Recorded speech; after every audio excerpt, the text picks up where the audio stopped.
Ya estamos a 10 días para,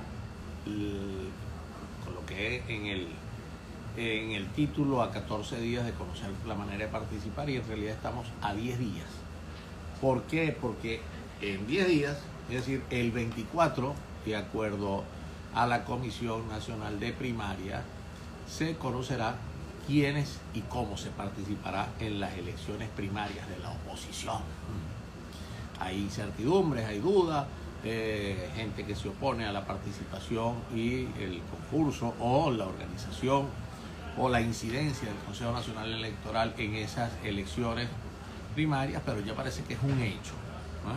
Que el CNE estará prestando colaboración en esas elecciones cuando digo colaboración, lo más seguro es que sea con máquinas, y si no es con máquinas, bueno, no sé cómo será, si es manual. Lo cierto que eso es un secreto. Hasta ahora es un secreto bien guardado, porque no se sabe de qué manera se va a elegir o vamos a seleccionar, ni quiénes vamos a seleccionar, ni dónde se va a seleccionar a nuestro candidato que va a representar a la oposición en las venideras elecciones, que ya anoche o ayer en la tarde ya se anunció, se dio, no sé, una sospecha de que las elecciones presidenciales puedan ser este año, ¿no? Aunque que nadie cree en el CNE, ¿cierto? Nadie cree en el CNE. Esto es una de las grandes diferencias, incomodidades que hemos tenido quienes hemos llamado a la abstención continuamente. Y quiero advertirles algo para aquellos que dicen, porque ahora sí, antes no. Mire, tanto la abstención como el voto son maneras de lucha, siempre y cuando vayan acompañados, ¿no?, de acciones posteriores a ejecutar esa acción o inacción. Cuando digo inacción, no acudir a votar. Lo que pasa es que, bueno, no se ha complementado ninguna de las acciones, porque votamos en el 2015, elegimos las 2/3 partes de la Asamblea Nacional, no pasó nada. Nos abstuvimos luego en el 2021 y no pasó nada. Ahora, quienes estamos acá, quienes pensamos que no podemos quedarnos de brazos cruzados, quienes creemos, en este caso Compromiso Ciudadano, que es la organización que yo represento, quienes creemos que y vemos las elecciones primarias o la programación de unas primarias para elegir a la oposición como una oportunidad para organizarnos bien, bueno, promovamos entonces la participación el 22 de octubre. Ojalá se den, y digo ojalá se den porque les confieso, a esta fecha, a 10 días de saber quiénes van a participar, cómo se va a participar, si los del exterior van a votar o no, si va a ser con qué modalidad, si son con máquinas o no, si va a ser con cartaboellas o no, no lo sabemos. Lo cierto del caso es que ya nos casamos. ¿Nos casamos con qué? Con la idea de sacar un candidato único a través de las primarias.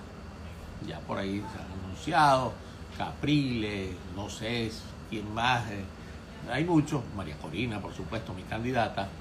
Está el Conde del Guácharo, que ha sorprendido a muchos cómo se ha levantado. Hay mucho. La idea es, por supuesto, cada quien promover el suyo para luego, después del 22, quien resulte ganador allí, apoyarlos todos. Sí, apoyarlos. No queda otra. No queda otra, sino, bueno, ¿qué podemos hacer? Tenemos que organizar, bueno, que ustedes saben cómo es el CNE, que ahorita ayer dijo Jorge Rodríguez que, de acuerdo a la muerte de Tibisay Lucena, que ahora hay que pedirle como perdón o disculpa o permiso, no sé, a quien se quiera presentar como candidato y medirse en unas elecciones primarias con el CNE, porque eso lo diseñó alguien que estuvo en la presidencia y falleció. Bueno, yo creo que eso forma parte ya del folclore y del cinismo, yo creo que más del folclore de la política venezolana actual. Muchas cosas por contestar, muchas incertidumbres, qué es lo que está pasando en el país, muchas interrogantes, el caso de PDVSA, la cuestión, imagínense ustedes, esa cantidad de miles de millones de dólares que se desaparecieron. Cuenten abiertamente conmigo para el día proceso, ya que vengo trabajando en la participación a las primarias. Maigualida, bien bueno. ¿Quién? Maigualida. De eso se trata. Tenemos que promover la participación. Bueno, estos 50 y pico de presos que hay, vamos a hablar ahora de eso y pasar un poquito el tema de la participación, que debemos participar. ¿Qué creen ustedes que está pasando aquí? ¿A qué creen ustedes que se debió este desmantelamiento, entre comillas, de una banda de ampones? No puede tener otra palabra. Y después de presentarlo en bragas anaranjadas. Eso sí es una farsa, lo de la presentación en bragas anaranjadas. Mire, pónganse ustedes, vaya cualquiera de ustedes a el Palacio de Justicia de aquí de Valencia, cuando trasladan a los presos de Tocuyito o los trasladan de cualquier centro de reclusión, sea la Nava de Espínola, sea el 6CPC o algún centro de reclusión, a ver si alguien va en bragas. Ninguno. Estos señores, en la audiencia de presentación, porque eso fue una audiencia de presentación, que es la que se debe realizar a los 48 horas después de la detención o antes, todos con bragas planchaditas, anaranjadas, bien vestiditos. Yo los invito a ustedes, vayan al Palacio de Justicia y esperen cuando venga el traslado. Vean el autobús, a ver cuántos presos se bajan con bragas anaranjadas. Eso es todo un teatro, hermano. Es un teatro. ¿Cuál es el teatro? Teatro múltiple, un teatro de exhibir que se está castigando la corrupción cuando ellos forman parte de la corrupción. Quizás un ajuste de cuentas, puede ser un ajuste de cuentas, puede ser, bueno, toda una farsa, por supuesto. Aquí no se está persiguiendo ninguna corrupción, entonces esto es un bandidaje. Si aquí, cuando se escriba la historia que se está escribiendo, o al menos se está viviendo, esta historia de este socialismo del siglo XXI, o de esta desgracia, o de esta plaga que cayó con Chávez, que por cierto, bueno, ahorita están celebrando, me imagino, aquel volvió del 2001, del 2002, después de lo que todavía no se sabe qué ocurrió aquel 11 de abril del 2002. Lo que sí sabemos que ocurrió fue un arrugue militar, después que se le pidió la renuncia, la cual aceptó, luego abandonaron sus cuestiones. Pero bueno, eso se está escribiendo. Y de allá a acá ha pasado mucha agua bajo ese puente. Ahorita ellos mismos es una mafia, o mejor dicho, una lucha de carteles. El del petróleo, el cartel de la gasolina, el cartel de la minería, el cartel de las CLAP, de todo. Esto es un bandidaje, no hay instituciones. Ahora, ¿qué hacemos? Organización. ¿Cómo nos organizamos? Cualquier vía es buena para organizarnos. ¿Hay desinterés por la política? Mucho. El 90% de la población no quiere saber nada de partido político, eso es correcto. Nadie quiere saber de políticos, ¿verdad? Y nadie quiere saber de políticos ni de partidos políticos, no porque amanecieron de mal pensamiento, no, amanecieron porque los voceros opositores, los representantes de los partidos políticos han defraudado a la gente. Bueno, se está llamando unas elecciones primarias, se está llamando como a un cese de la confrontación, que va a ser difícil ese cese, porque siempre ustedes saben cómo es el venezolano y en política y en elecciones, cuando hay rivales, adversarios, a veces se sube el tono, y lo difícil es después que usted ofende a alguien o dice unas palabras duras contra su contendor, es difícil que los seguidores de ese contendor apoyen el que resulte en primaria. Por eso hay que ser muy comedido, hay que ser muy poco a poco a la hora de promocionar el nombre de algún candidato en las elecciones primarias. No hace falta desacreditar a nadie. Yo creo que ya están o acreditados o desacreditados, la gente los conoce. Lo que hace falta es decir por qué fulano sí o por qué mengana sí y por qué fulanito o menganito no. ¿Okay? Argumentar el por qué se debe elegir a alguien para que comande la oposición. Yo estoy con un movimiento que se llama Compromiso Ciudadano. Lo estamos juramentando en toda Venezuela, para que lo sepan. No solamente en Valencia, no solamente en Carabobo, hemos estado en Yaracuy, hemos estado en Aragua, estamos en Cojedes, estamos en Lara. Y así vamos a ir a cada rincón. ¿Con qué finalidad? Mire, porque sostenemos que esta es la hora del ciudadano, son tiempos de ciudadanos. Pasemos la página de los partidos políticos que en algún momento, por supuesto, se tendrán que organizar y tendrán que existir y tienen que existir, porque esa es la manera de canalizar las exigencias, los reclamos de las comunidades, de las sociedades, de la gente, para poder presentar nombres a los distintos cuerpos de elección popular. Pero por lo pronto lo que tenemos que dar es lecciones de ciudadanía, convencer a las personas, o mejor dicho, decir, mire, todos no somos iguales, todo no es bandidaje, aquí hay suficientes reservas morales en las cuales creer. Entonces, lo de las bragas anaranjadas, esto es un teatro. Ya estaban persiguiendo, después vendrán por la oposición, pasó el tema del Esequibo, vendrá esto, el tema de la luz. Imagínense ustedes, aquí en Carabobo, me dicen que en Táchira, me dicen que en Zulia y en distintas partes del país es exactamente igual. Son alumbrones, no hay apagones, vienen alumbrones de vez en cuando. Aquí en Valencia, yo no sé qué pasó, el dinero se gasta en cualquier otra cosa menos en la inversión pública, menos en la inversión en servicios públicos, menos en hospitales. Se gasta en jolgorios, en fiestas, en circo, pero en las chiquiticas, bueno, la gente se come un cable. Por allí alguien preguntaba, no, el historiador, disculpen que esté hablando de todas estas cosas, pero que estoy aprovechando estos pocos minutos que quiero transmitir por acá por Instagram. Un historiador decía, no sé cómo calificar al gobernador de Carabobo. Yo le digo, y yo le contesté, miren, no es tanto calificar al gobernador de Carabobo, calificativos puede dar a mucho. Lo cierto del caso que la calificación no es para el gobernador o para el gobernante, la calificación es para quien sigue al gobernante o quien sigue al gobernador. Es el que hay que examinarlo, hay que decir, bueno, ¿qué está pasando aquí? Que los contravalores son los que llaman la atención. Nosotros, quienes de alguna manera estamos interesados por la política, e invito a quien está viendo esto y a la gente que pudiera querer a Venezuela, involúcrense en la política, involúcrense, porque si no se involucran ustedes, seguirán involucrándose estas personas que no representan de verdad la idiosincrasia, ni el sentir, ni la cultura, ni las costumbres del venezolano, solo que andan en una ola o en una onda de que quieren llamar como populista. Yo no llamaría populista, yo creo que es otro tipo de onda, porque el populismo quizás no es malo si usted lo interpreta bien, porque a quien no le gustaría ser popular. La cuestión es popular con la chabacanería. Eso es populismo, no, eso es chabacanería. Ahora, eso es lo que le gusta al venezolano, eso es lo que yo quiero. Yo no quiero eso. Que hay gente que le ha dado resultados, sí.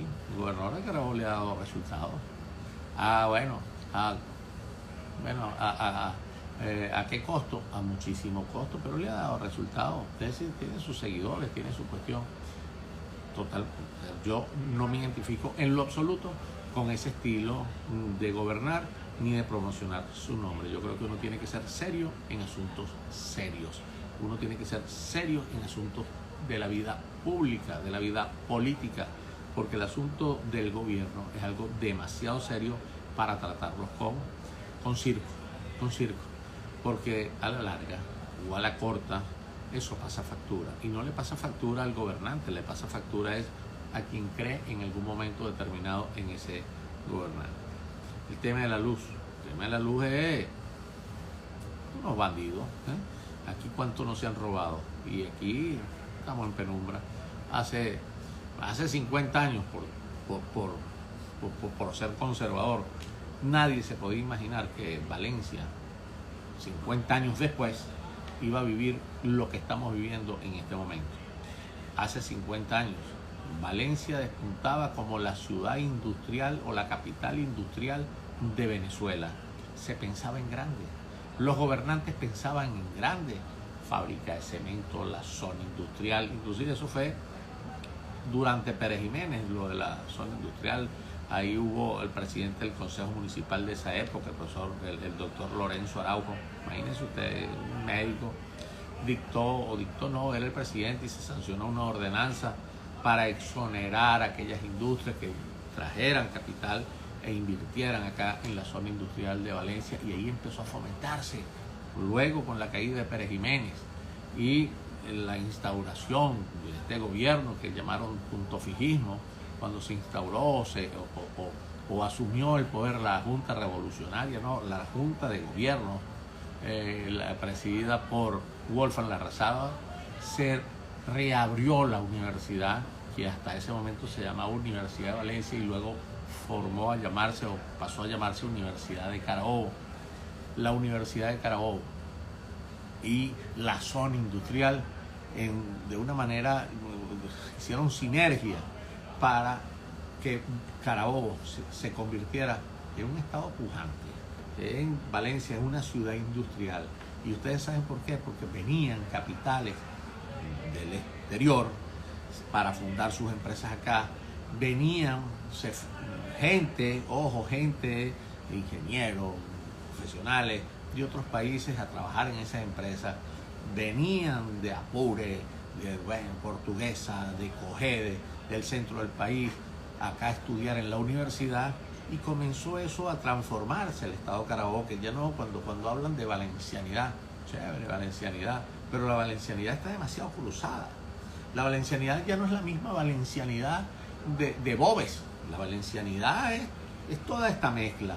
Y aquí no hay valencianos puros prácticamente. Aquí todo, bueno, gracias a Dios, tanto se han ligado con distintos estados que convergieron aquí luego de la fundación de la zona industrial y la reapertura. Amigos míos, el Carabobo de hace 50 años, por supuesto, no es el mismo Carabobo de hoy día. El Carabobo de hace algunas décadas era un Carabobo que prometía, era un Carabobo que, imagínense ustedes, con esas costas tan hermosas, era algo impresionante, y ahorita está como toda Venezuela, destruido. Por culpa de los gobernantes, desde luego que por culpa de los gobernantes, pero ¿saben también por culpa de quién? Por nosotros los ciudadanos, que no hemos sido capaces de organizarnos y entender que el asunto político es mucho más serio que creer en un Mesías. No, olvídense de eso. Esto no lo va a salvar una persona. Esto lo salvaremos todos los ciudadanos asumiendo un compromiso. El compromiso ciudadano de querer, de luchar, no solo por los estudios, sino por la formación en valores, que es lo que se ha perdido con el transcurrir del tiempo. Aquí los valores del respeto al anciano, a la mujer, el respeto que debe existir, el ejemplo que debe dar un gobernante hacia los gobernados, eso no existe. Podrán criticar lo que ustedes quieran, el puntofijismo o el nombre que ustedes le quieran poner, los 40 años hechos después del 58 hasta el fatídico 1900, hoy por ahora.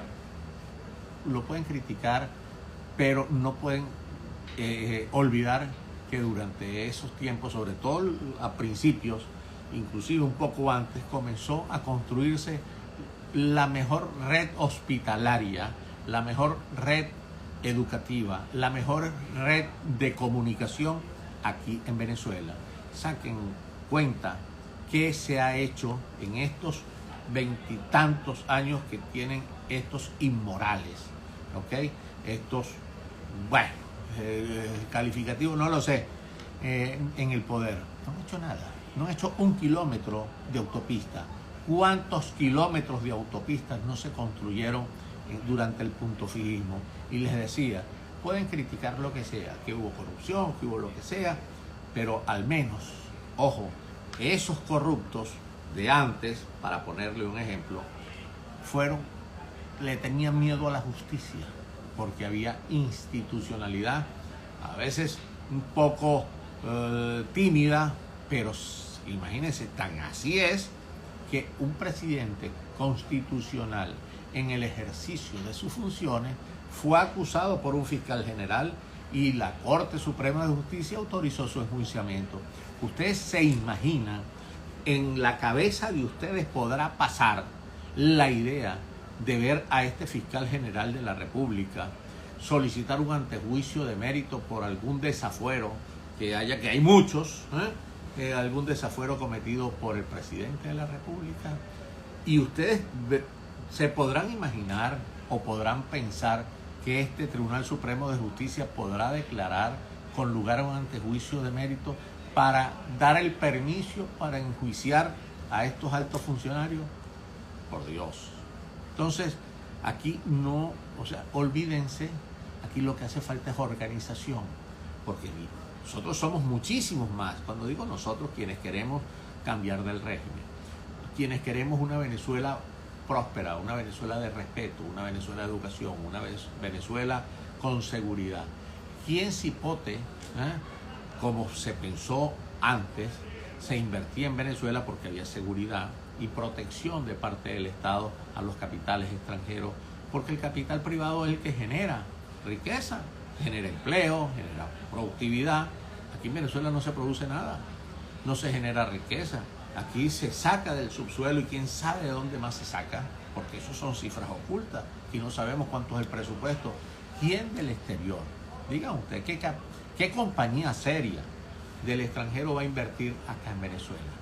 Cuando aquí no hay seguridad jurídica, aquí no se creen los tribunales, aquí no hay poder judicial que respete en realidad la propiedad privada y los derechos ciudadanos. Esto hay que reinstitucionalizarlo. ¿Se dice fácil? Por supuesto que se dice fácil. ¿Cómo lograrlo? Es complicadísimo, pero eso lo vamos a pensar. No pensemos jamás que será una persona la que va a reinstitucionalizar esto. Esto lo vamos a reinstitucionalizar ustedes, nosotros, entre todos cuando nos organicemos. Por eso a veces yo veo esas candidaturas a las primarias, que yo la veo, vuelvo y repito, estoy llamando activamente a la participación y mucho cuidado con alguien que se haya comprometido a las elecciones primarias, luego vaya a atender tienda aparte. Yo la veo como una manera de organizarnos. Pero yo veo algunos candidatos ofreciendo cosas en la primaria, que yo quiero ser candidato porque quiero cambiar esto y aquello y aquello. ¿Qué es eso, chicos? ¿Cómo que quiero dar libertad para cómo que libertad? ¿Quién es el presidente de la República?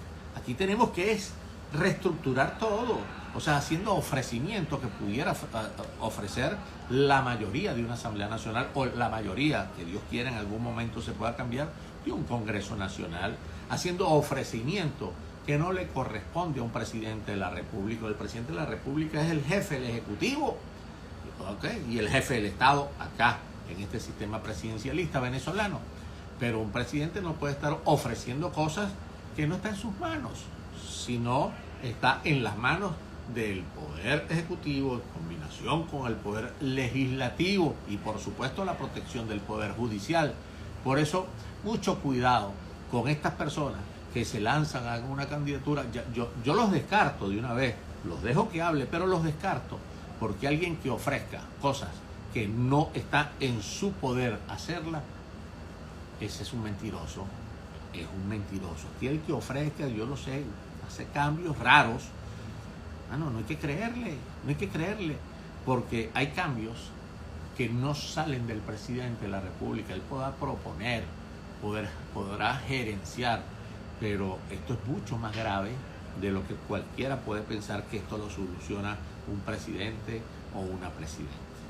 Esto lo solucionamos cuando reinstitucionalicemos el país, pero hay que comenzar por algo, y por lo pronto lo que tenemos más inmediato son unas elecciones primarias que no son la salvación, no es la solución de los graves problemas del país, pero es una manera de ver, de comenzar a alumbrar el camino.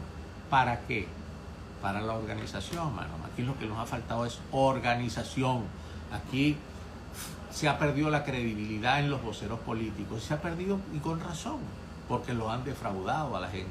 Tenemos que buscar, no sé si nuevas caras, pero sí lo que tenemos que buscar es al menos personas que sean coherentes entre lo que dicen y lo que hacen, entre lo que dicen y lo que pueden hacer, porque hay mucha gente que dice que va a hacer algo y yo pregunto, ¿cómo cipote, chico, vas a hacer, o chica, vas a hacer eso si no tenemos la Asamblea Nacional, si no tenemos el Poder Ejecutivo, si tenemos una Fiscalía General de la República que sabemos de dónde viene, si no tenemos Contraloría General de la República, si sabemos, vamos, y entonces no hago nada. No, hay que hacer mucho. Lo primero, como la gente ha perdido interés en la política, vamos a provocar que a la gente se vuelva a interesar por la política, y una bonita manera o una extraordinaria manera de provocar ese que se interese por la política es la participación, al menos en lo que está planteado de manera inmediata, que es las elecciones primarias. El que quiera participar, métase, participe, exprese su proyecto y diga cómo Cipote pudiera aportar soluciones para el país. Porque aquí, créanlo, ninguno, ni mi candidata, ojo, que es María Corina Machado, va a resolver las cosas sola. El que crea que María Corina, o el Conde del Guácharo, o Enrique Capriles, o Rosales, o Pérez Viva, o Delsa, o Elías Sayed, va a solucionar estos. Mentira, facho. Claro, necesitamos darle como una conducción, poner alguna cabeza para acompañar a esa cabeza, pero esa cabeza no es la que va a solucionar esto. La vamos a solucionar en el concurso de todos. Por eso los invito a todos a asumir un compromiso ciudadano, que es la organización en la cual yo milito y dirijo en el país, que es Compromiso Ciudadano. Nuestro compromiso es con los ciudadanos, predicar y hacer lo que predicamos, predicar con el ejemplo, pero no ya a lo más avanzado, desde lo mínimo, predicar inclusive y con el ejemplo a los más chiquitos, a los más muchachos, a los niños, porque esto es de largo alcance. Probablemente lo que sembremos hoy no lo vamos a cosechar nosotros, los que tenemos un poquito más de edad, los que tenemos canas y arrugas. A lo mejor lo va a cosechar una generación posterior a la nuestra, pero alguien tiene que sembrar lo que queremos cosechar. Si esperamos que sean otros los que siembren esa cosecha, ni siquiera nos van a ver nuestros bisnietos. Yo sí estoy comprometido con sembrar para que se coseche y se convierta este país en lo que en algún momento parecía ser una potencia acá en América del Sur. Ya no, ahorita no. Esto es un país bananero, esto es un país arruinado, esto es un país, sin luz, esto es un país sin auditoría, esto es un país sin gobierno, esto es un país de pranes, gobernados por pranes, por carteles, literalmente. A lo mejor es dura la palabra, pero yo no tengo otra palabra para calificar este modelo de gobierno que en mala hora ha regido los destinos del país por más de 2 décadas. Entonces tenemos que acabar con el pranato que se ha instaurado acá en Venezuela, pero eso solo lo podemos acabar con valores, con principios. Claro que los principios son importantes, porque quien tiene educación y quien tiene principios y valores, si llega a un cargo gubernamental, sabe que robar es malo, sabe que no se va a hacer el daño, sabe que quien sentencia, un juez venal o que vende su sentencia, eso por supuesto es un acto criminal, y eso solo se puede lograr cuando tengamos un país educado. Comencemos con la educación. Nunca es tarde para comenzar con la educación, nunca, y allí es donde tenemos que empeñarnos, y por supuesto paralelamente organizarnos los un poco mayorcitos, dando el ejemplo a los que son menores que nosotros. Tarde o temprano saldremos de esto, pero solo podremos salir mediante la organización. Los invito a formar parte de Compromiso Ciudadano. Apretado abrazo y buenas noches.